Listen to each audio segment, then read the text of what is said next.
Salut, c'est Franck Telluto. Je vous propose aujourd'hui de prendre des nouvelles de Damien Bridonneau. L'auteur du but stéphanois synonyme du titre de champion de France de Ligue 2 en 2004 vit à Bastia, où il poursuit ses activités dans l'immobilier et la construction. Dans le premier des 2 épisodes qui lui sont consacrés, il s'exprime aussi sur le projet de rachat des Chamois-Niortais et sa vision du football actuel. Dessous de vers 17e numéro, premier épisode, ça commence maintenant. Salut Damien. Salut Franck. Merci d'avoir accepté l'invitation de Dessous de Verre pour qu'on passe ce moment tous ensemble. Alors on s'attardera sur ton passage à Saint-Étienne dans le 2e épisode. Aujourd'hui, je voudrais d'abord prendre de tes nouvelles et qu'on parle au présent. Alors tu as mis un terme à ta carrière pro à Vannes en 2010 après avoir beaucoup joué dans l'ouest de la France, mais aussi à Saint-Étienne et à Bastia. Où est-ce que tu t'es installé depuis ? Écoute, donc ça fait quelques années que je suis ici à Bastia en Corse. Donc comme tu le dis, j'ai pas mal bourlingué pendant mes 15 ans de professionnalisme et voilà, comme j'ai eu l'opportunité de jouer ici à Bastia, que le cadre de vie est plus qu'exceptionnel, donc j'avais fait le choix à l'époque donc d'acheter un terrain ici pour préparer déjà mon avenir et en parallèle, comme j'ai toujours été en tant que footballeur professionnel et aussi investisseur de mon côté à titre personnel, puisque je suis issu quand même d'une famille d'artisans, donc j'avais déjà préparé un petit peu l'avenir. Donc aujourd'hui, donc je vis à Bastia. Je m'occupe d'un programme où j'ai une société qui gère des locations estivales. Donc je fais des locations pour les touristes, voilà, donc entre maisons, véhicules, je fais un petit package des deux. Et ça me permet donc en parallèle d'une autre société qui est elle dans la construction, donc je suis constructeur de maisons individuelles en parallèle. Donc voilà, donc je continue mon petit bonhomme de chemin depuis quelques années. Alors l'immobilier, la construction, j'avais prévu d'y venir juste après. Je voulais juste m'attarder sur le choix de Bastia. Qu'est-ce que toi et peut-être ta famille, vous avez trouvé là-bas qui a fait que vous êtes revenu ? À l'époque, c'est le cadre de vie. Déjà, quand tu vis ici et que derrière, ici la Corse, ça reste toujours particulier. Beaucoup de gens vont te dire oui, c'est compliqué, c'est ci, c'est ça. Mais voilà, moi, c'est un choix d'une sportif au départ et c'est ce qui m'a amené ici. Et deuxièmement, c'était aussi un cadre de vie. Voilà, aujourd'hui, pour moi, mes enfants, ma famille, c'était l'endroit idéal. Même si j'ai vécu dans plusieurs villes, j'ai beaucoup aimé aussi Le Mans, puisque je suis quand même resté 3 ans à jouer au Mans, avant d'arriver à Saint-Étienne d'ailleurs. Mais voilà, ce choix-là avait été ce choix dès 2008, quand je suis reparti jouer à Vannes. J'avais déjà cet esprit-là de préparer déjà ma reconversion et ma retraite. Tu l'as donc dit de toi-même, tu travailles dans le bâtiment, l'immobilier, la construction. Qu'est-ce qui te plaît dans ce secteur, ce type de projet ? Comme je dis à chaque fois à des amis pour plaisanter, c'est comme si tu te dis un jour je vais avoir un enfant. C'est-à-dire je vais préparer cet enfant, je vais préparer l'avenir, voilà, madame va tomber enceinte, ça va durer 9 mois et ensuite le petit va sortir et il prend vie. C'est un petit peu pareil dans l'immobilier. Moi je le vis un peu comme ça. J'ai un projet où je pars de rien. C'est aussi une aventure humaine avec des gens, puisque les gens que je rencontre sont à l'origine des clients. Et au fur et à mesure de l'avancement de ces travaux, de la construction, voilà, je crée. Et le fait de créer quelque chose, parce que moi j'ai le rôle de maître d'œuvre, c'est-à-dire je pilote tout de A à Z. Les gens, je leur fais une maison clé en main.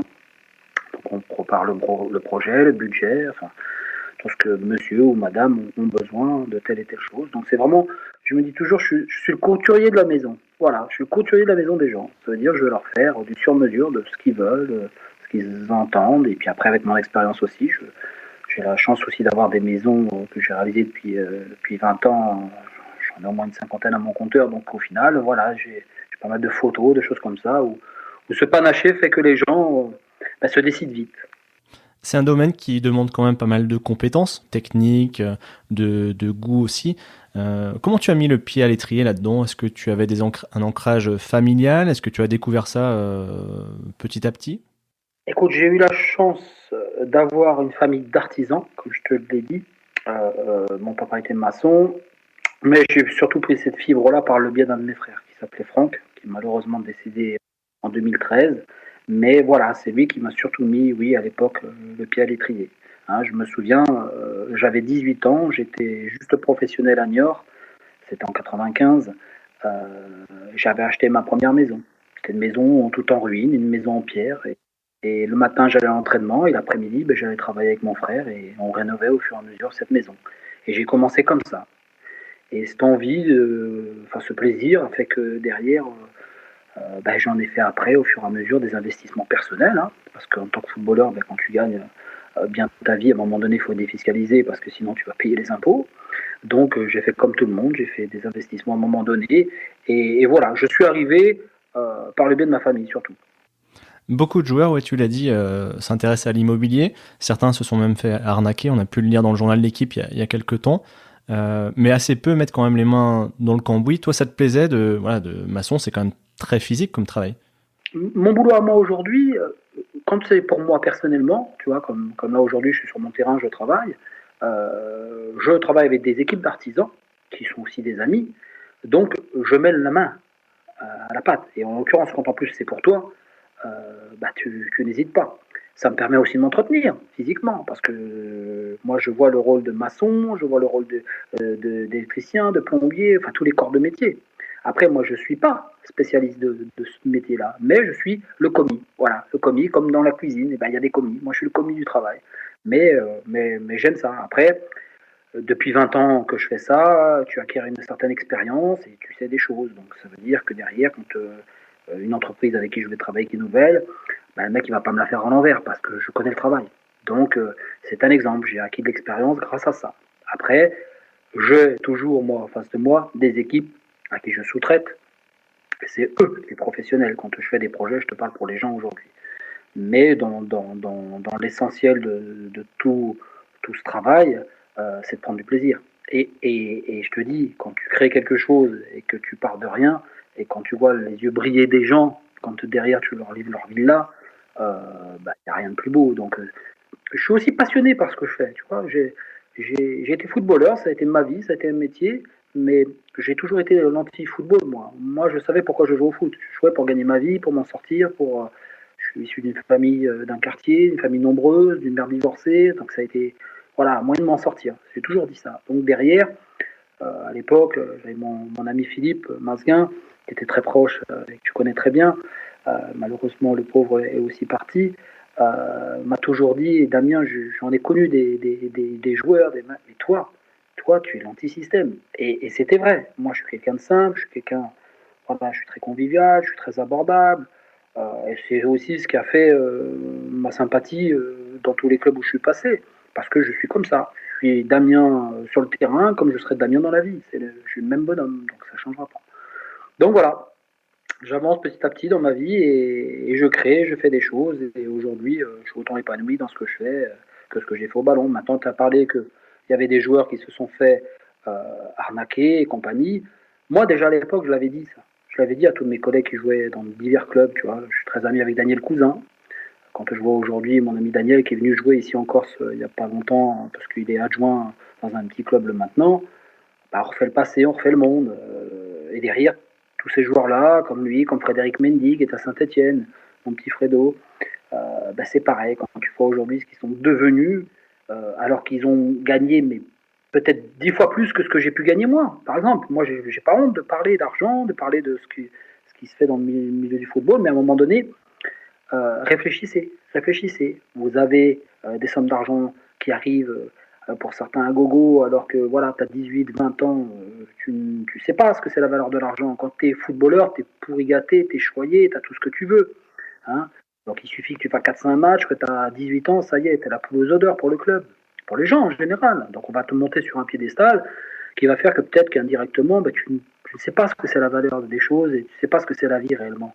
Donc tu fais confiance. Et certainement que des joueurs se sont fait beaucoup arnaquer parce que derrière, ils n'ont pas été conseillés. Et toi, est-ce qu'il y a eu des rencontres qui t'ont permis de prendre les bons chemins et justement d'éviter ces problèmes-là? Bah, c'est surtout que moi j'avais une famille de frères, de sœurs qui se lèvent le cul le matin et qui en chient. Et derrière, je savais, je l'ai expliqué, moi c'est un moyen de m'en sortir. Et je savais aussi que la carrière de footballeur, ça ne durait pas toute ma vie. Ce serait extraordinaire sinon. Maintenant, voilà, j'ai fait une carrière de Ligue 2 où j'ai correctement gagné ma vie. Pourquoi? Parce que j'ai eu des résultats, parce que j'ai fait des montées avec des clubs. Mais voilà, mais ça suffit pas aujourd'hui pour me dire je ne travaille plus, je ne fais plus rien. Non, au contraire. Ce que j'ai pu gagner, je le réinvestis. Je fier aujourd'hui de me dire que je suis mon propre patron. Donc ça, c'est un luxe aujourd'hui de se dire demain j'ai envie de travailler, je travaille, j'ai pas envie de travailler, je travaille pas. Mais voilà, je suis quelqu'un de toute façon qui ne peut pas rester sans rien faire. Donc voilà, en parallèle de ça, j'ai toujours mes petites activités sportives, des soirs, en faisant pas mal de petits futsal avec des amis ici sur Bastia. Donc il y avait tout un cadre ici qui a fait que je me suis dit c'est ici que je veux vivre, tout simplement. Cette reconversion, justement, tu l'avais pensé comme ça, concrètement, puisque tu parles assez franchement. Toi qui as essentiellement joué en Ligue 2, est-ce que tu étais dans l'obligation au niveau financier d'avoir une deuxième vie professionnelle ? Oui, concrètement, oui. À une autre époque, moi je te fais un bilan, j'ai pas honte de parler même d'argent. En moyenne, j'ai été pro à 18 ans, je gagnais 2500 euros, j'ai fini ma carrière, je gagnais 15 000 euros.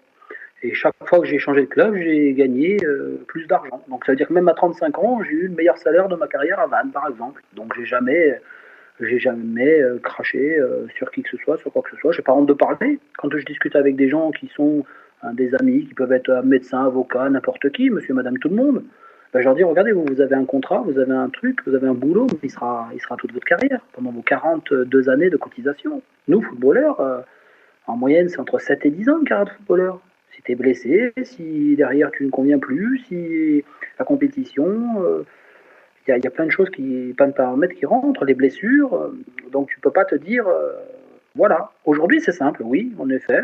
Je ne peux pas me permettre de me dire que après ma carrière, c'est bon, je roule sur l'or, je ne fais rien. Non, c'est pas possible. Parce que quand tu gagnes ça et que tu as une famille où tu as 3, 4 enfants que j'ai aujourd'hui et que tu divorces, par exemple, c'est ce qui est mon cas, à un moment donné, ou même si tu es en couple, à un moment donné, quand on te dit que tu gagnes 15 000 euros, tu as les impôts à payer, tu as une famille à nourrir, tu as aussi, comme tout le monde, je me suis fait plaisir. Donc voilà, mais la vie continue. La vie continue et je suis fier aujourd'hui de me dire, je peux dormir tous les jours dans mes maisons aujourd'hui, j'ai pas de crédit, j'ai rien et je dors sur mes deux oreilles. Donc moi je suis quelqu'un, voilà, je sais la valeur des choses et je savais très tôt que cet argent qui pouvait se dire couler à flot à l'époque quand tu étais footeux, qu'à un moment donné il part aussi vite.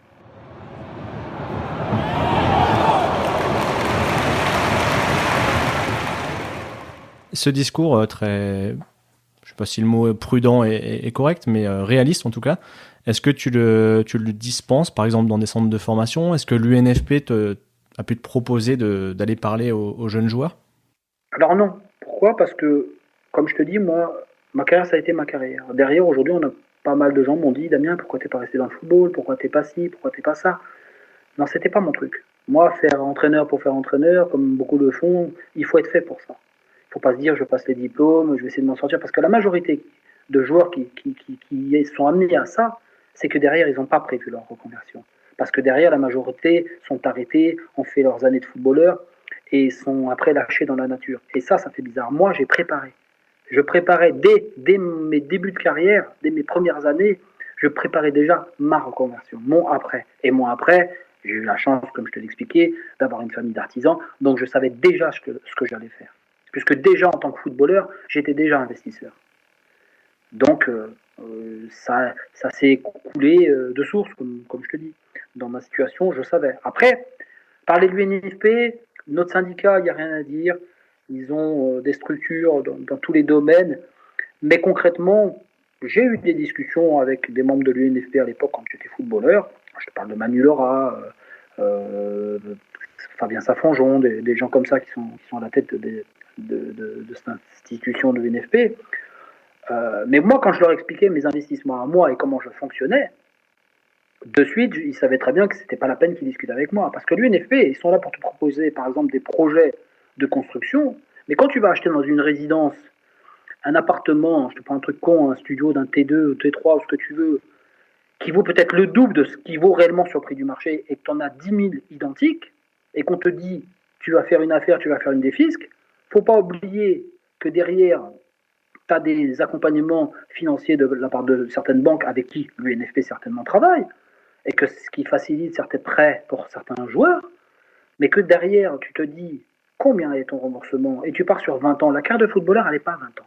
Et quand tu es un footballeur de Ligue 2, je peux te dire, il y a très peu de footballeurs de Ligue 2. Aujourd'hui, ça doit être entre 5 et 7 000 euros le salaire moyen, qui sont même propriétaires. Parce que derrière, quand tu vas aller voir la banque et que tu dis, voilà, je suis footballeur professionnel et je gagne 5 6 000 euros, mais j'ai un contrat que de 2 ans, je ne sais pas si la banque, elle te fait un prêt. Tu comprends? Mhm. Donc, les choix et les conseils de l'UNFP sur des investissements à l'époque, ils savaient très bien ce que je voulais dire moi. C'est-à-dire, vous ne me faites pas acheter un truc qui vaut peut-être le double sur le prix du marché. Et derrière, sachez que ma carrière, elle est là. Oui, aujourd'hui, je peux payer. Mais derrière, quand j'aurai plus ma carrière de footballeur, il faut que je continue à payer ce logement. Parce qu'on va te dire, oui, il se loue. Et si tu enlèves la location, tu dois rajouter peut-être 200 euros. Oui, les 200 euros, quand tu es fouteux, quand ça coule à flot, tu peux les payer. Mais quand tu arrêtes ta carrière et que tu as des arriérés d'impôts pour certains et ceci, cela, ben, tu peux plus le payer. Donc à un moment donné, tu seras obligé de revendre. Et quand tu vas la revendre, tu vas le brader ton truc parce qu'il y en aura tellement sur le marché et que tu l'auras déjà payé trop cher. Enfin, ça, c'est mon point de vue d'investisseur, tu vois. Là, j'ai appris tout ça, je sais le marché, je sais, voilà. Et que derrière, il y a aussi, quand tu achètes dans des résidences, et même à toi, personnellement, je te conseillerais, n'achète jamais un appartement dans une résidence. Tu as des frais de copropriété. Les frais de copropriété, c'est un crédit. C'est un exemple. Donc, je préfère te dire, achète une petite maison de ville que tu retapes, machin. Demain, si tu as des problèmes de façade, tout ça, tu ne seras pas obligé de payer. Quand tu es dans des syndicats de copropriété, tu payes. Et il y en a certains, c'est exorbitant. Donc, c'est juste un exemple. Pour des jeunes footballeurs qui n'auraient peut-être pas la chance d'avoir un entourage structuré ou toutes ces compétences-là, tu donnerais quel conseil? Peut-être des structures vers qui se tourner ou des contacts Des contacts. Plutôt des contacts. Moi, tu sais, j'en ai parlé à beaucoup de joueurs, j'en ai parlé aussi avec des dirigeants. J'ai jamais compris, tu vois, un exemple con. Comment ça se fait que des clubs de foot, même comme Saint-Etienne, comme j'en ai parlé à Guingamp, comme j'en ai parlé au Mans, comme j'en ai parlé à Niort, qui est ma ville, mon club, c'était de se dire comment ça se fait que des clubs comme ça n'ont même pas des structures où ils ont des terrains et des maisons. Quand un joueur arrive dans un club, si tu veux le mettre dans de bonnes conditions et que tu as des biens immobiliers, ça veut dire qu'à un moment donné, les clubs, pourquoi ils ne se créent pas de l'immobilier? Hein, tu achètes un grand terrain, tu te fais 4 ou 5 villas, tu es sûr de mettre tes joueurs. Surtout quand tu te dis qu'il risque d'avoir des cambriolages, machin. Tu fais une petite cellule ou tu fais un appartement pour un concierge. Le mec, c'est une propriété privée. Ben, pourquoi ne serait-ce déjà ça? Les clubs ne le font pas. Ils amèneraient un confort déjà d'entrée à leurs joueurs que d'aller payer des hôtels où le type il va arriver avec sa femme, ses gamins, que par jour ça va coûter tant et qu'au final qui c'est qui paye? Ben, ça va être le club. Ça va être un avantage en nature ou ce que tu veux, mais derrière c'est complètement débile. J'ai jamais compris moi pourquoi les clubs de football n'ont jamais eu, par exemple, voilà, ça un exemple con. Ça te permet de faire du foncier, tu es sûr d'être payé ton loyer parce que qui c'est ton locataire? Ben, c'est ton joueur, qui c'est qui le paye? C'est bien le club, non? Donc c'est un exemple. Et ça, à ta connaissance, c'est pas quelque chose qui existe aujourd'hui? Non, je connais pas un club, ou peut-être toi tu vas me l'apprendre, qui a, voilà. La conciergerie, hein, c'est la mode un petit peu de partout. C'est des gens qui sont là, mandatés, payés pour trouver à un joueur une maison, pour lui trouver une nounou, pour lui acheter une bagnole, tout ce que tu veux. Mais ils se sucrent tous, ces mecs-là. Ils se sucrent tous. Je ne vais pas cracher sur tout le monde, mais il y a certains agents aussi qui profitent des situations. Tu vois, moi j'ai mon petit pote Fred Mendy, je suis malheureux de voir dans la situation qu'il est aujourd'hui. Il a fait confiance à un agent à Saint-Etienne là-bas, hein, je ne vais pas citer le nom, la famille, mais au final, il l'a torché. Et il n'a plus rien, le type.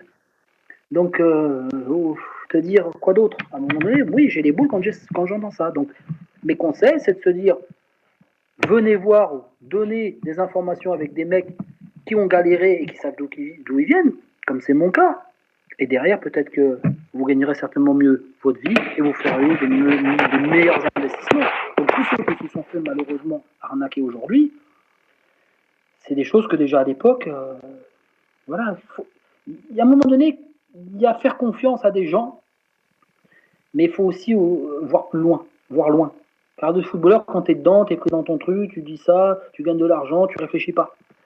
Mais si tu penses déjà à l'avenir, te dire plus tard, ces gens-là, ils seront plus là.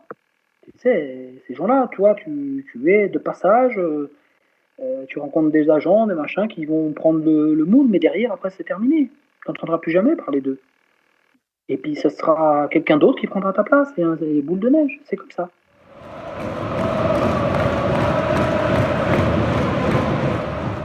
je reviens maintenant sur le monde du football. Donc, tu disais tout à l'heure que toi, tu n'étais pas spécialement intéressé pour rester là-dedans. Je vais te dire le sens de ma question, c'est que cet été, j'ai pu lire que tu t'étais intéressé à la reprise du club de Niort, justement le club de ta région, comme tu le disais tout à l'heure, parce que tu as été missionné par des investisseurs. Tu peux nous raconter ce dossier-là?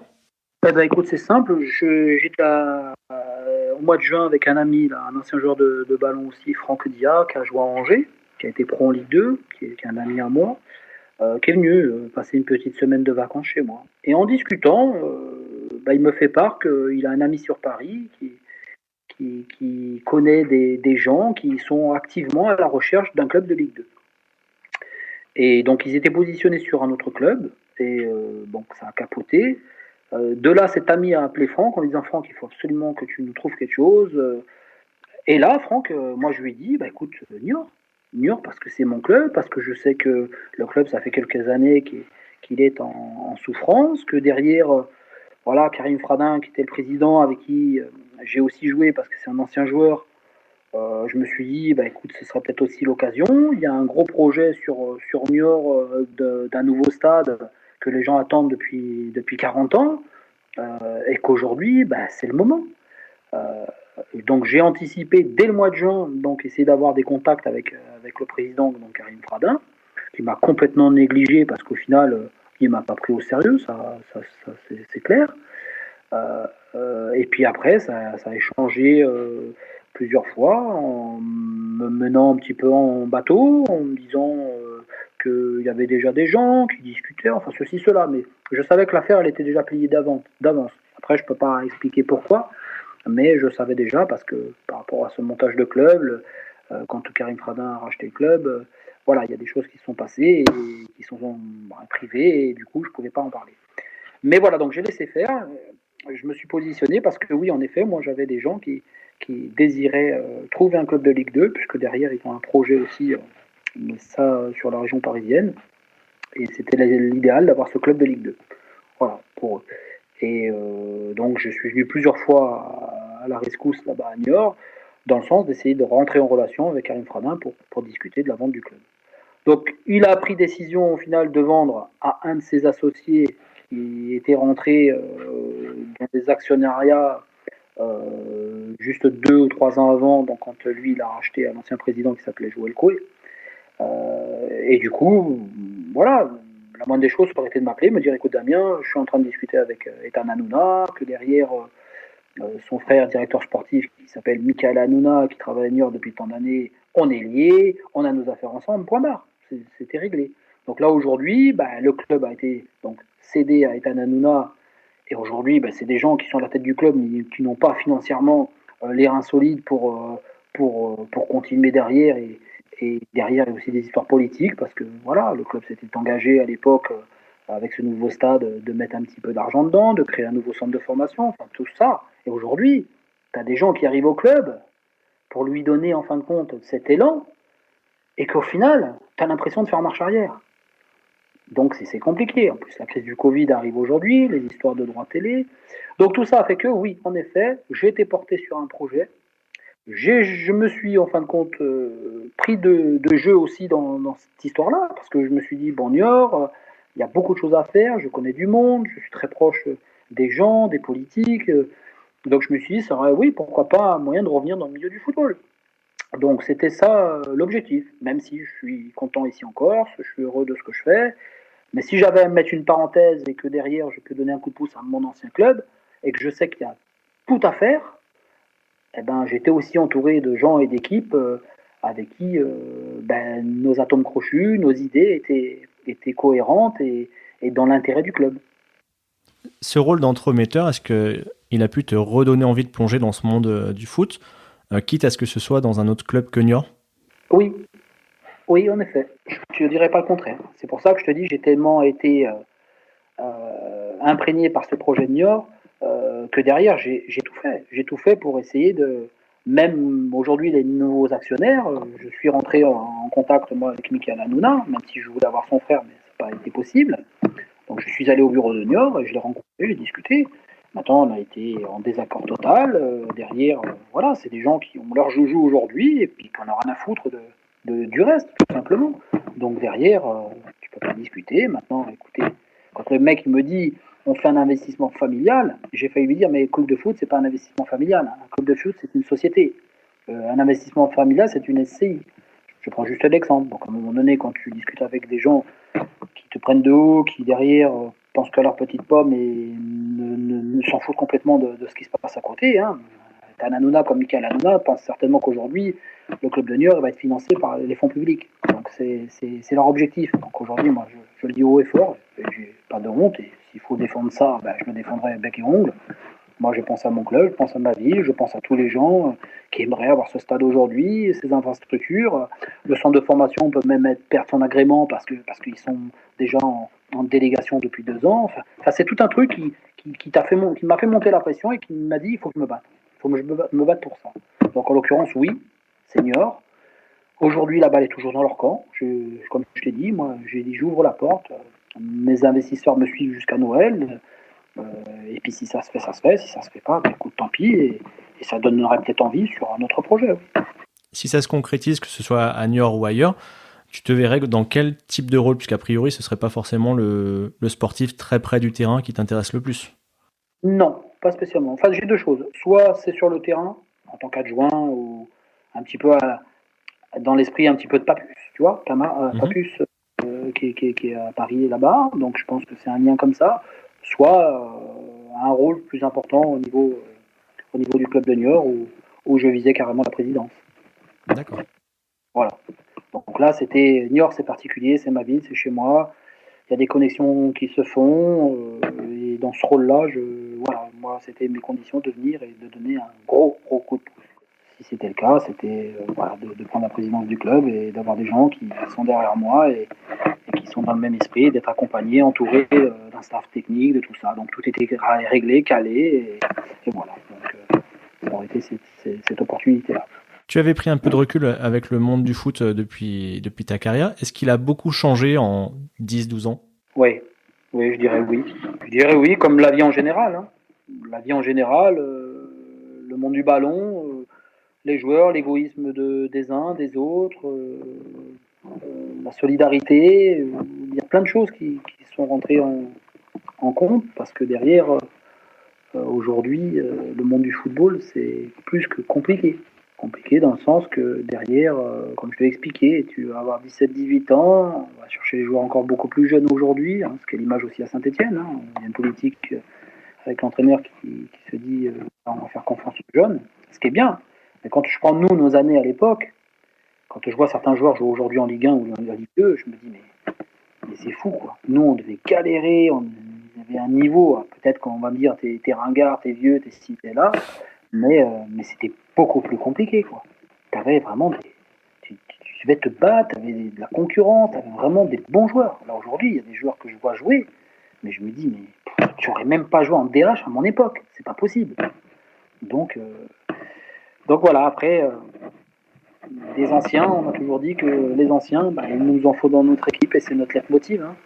Hein, quand on a un joueur d'expérience, bah, à un moment donné, on déteint sur lui. Hein, dans les bons moments surtout, parce qu'il y en a c'est des leaders, parce qu'il y en a juste sur le terrain, ils ont tellement de niaque que derrière, là, on se dit on doit faire un minimum ce que ce joueur va apporter. Et puis après, il y a tout ce qui rentre en considération. Il y a l'environnement, il y a la famille, il y a un petit peu tout le monde qui vient se mêler aujourd'hui d'une carrière d'un joueur. Par rapport aux personnes que tu as pu côtoyer durant ton parcours, est-ce qu'il y en a aujourd'hui qui pourraient t'inspirer par rapport au rôle que tu vises? J'ai beaucoup aimé à l'époque, quand j'étais au Mans, c'était un président qui s'appelait Noël Perramaillot. C'était quelqu'un qui était issu des mondes des affaires, hein, parce qu'il y avait une société sur le Mans là-bas où ça se passait correctement. Qui était un personnage. Et qui était un monsieur. Donc ce monsieur-là, je l'ai beaucoup aimé. Ensuite, j'ai pioché un petit peu partout des présidents. J'ai eu la chance aussi d'avoir comme président Noël Le Graët à Guingamp, à qui j'étais aussi de bons rapports et que j'ai toujours apprécié. Je pense que c'est réciproque. Bertrand Desplat, qui était son gendre aussi, j'ai lié quelques contacts aussi avec ces gens-là. Donc je pioche un petit peu de partout, de tous les clubs où je suis passé, À Saint-Etienne, j'ai toujours été très proche de Roland, même si on peut dire ce qu'on peut dire de Roland et de Saint-Etienne.